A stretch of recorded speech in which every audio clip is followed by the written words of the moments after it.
Hello UPSC aspirant. तो आज हम शुरू कर रहे हैं ओशनोग्राफी सीरीज़ और आज की क्लास हमारी टर्मिनोलॉजीज़ के बेसिस पर है। तो चलिए शुरू करते हैं। पहला है कॉन्टिनेंट शेल्फ। ये क्या होती है? जैसे ज़मीन जो है वो लगातार हमारी प्रेजेंट है और जब ज़मीन ख़त्म हो जाती है, हमारी क्रस्ट ख़त्म हो जाएगी तो ओशन शुरू हो जाएंगे। जैसे कि वेस्टर्न घाट को ही देख लो, ठीक है।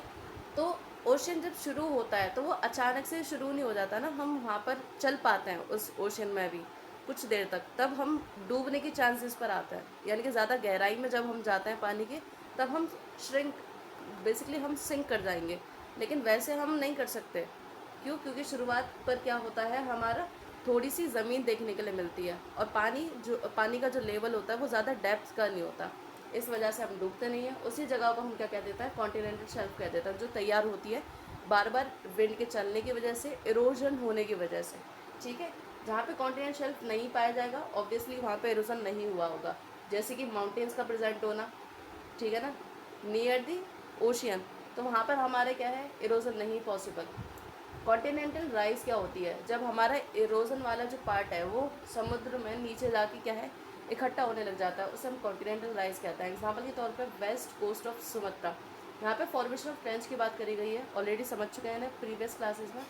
तो रिजेस हमारे डाइवर्जेंट प्लेट से बनते हैं, ट्रेंच हमारे कन्वर्जेंस प्लेट से बनता है। यहाँ पे कुछ इंपॉर्टेंट, वेरी इंपॉर्टेंट एग्जाम्पल लिखे गए हैं। इंडियन ओशियन में हमारा जावा ट्रेंच पाया जाता है और 90 ईस्ट रिजेस हमारा इंडियन ओशियन में ही पाया जाता है, ठीक है। पैसिफिक ओशियन में Mariana Trench very popular, Kuril Trench, Peru Trench, ठीक है, पीरू ट्रेंच से सवाल आ चुके हैं। Ryukyu Trench, Aleutian Trench, Kermadec Tonga Trench, ये सब नाम याद रहने चाहिए। अटलांटिक ओशियन, तो ये पीरो टू अटलांटिक ओशियन में कौन सा पाया जाता है, पीरो टू राइज रीसो ट्रेंच पाया जाता है। ओके। सो लास्ट हमारे तीन और टर्मिनोलॉजीज। सी माउंट क्या होता है?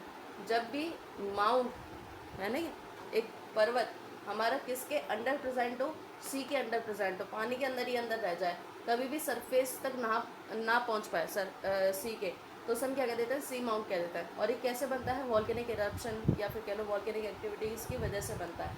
एग्जाम्पल के तौर पर एम्पेयर सी माउंट आइलैंड क्या होता है? जब यही माउंट हमारा पानी से ऊपर निकल आ जाए, ठीक है ना, ऊपर निकल कर आ जाए, तो हम क्या कहेंगे, आइलैंड कहेंगे। गुएट्स क्या होते हैं? जब यही माउंट हमारा क्या है, पॉइंटेड ना होकर या फिर पीक के साथ ना होकर क्या है, फ्लैट सरफेस के साथ बनता है, उसे हम क्या कहते हैं, ग्यूएट्स कहते हैं। और ये हमेशा पानी के अंडर ही रहता है, कभी पानी से ऊपर नहीं आएगा।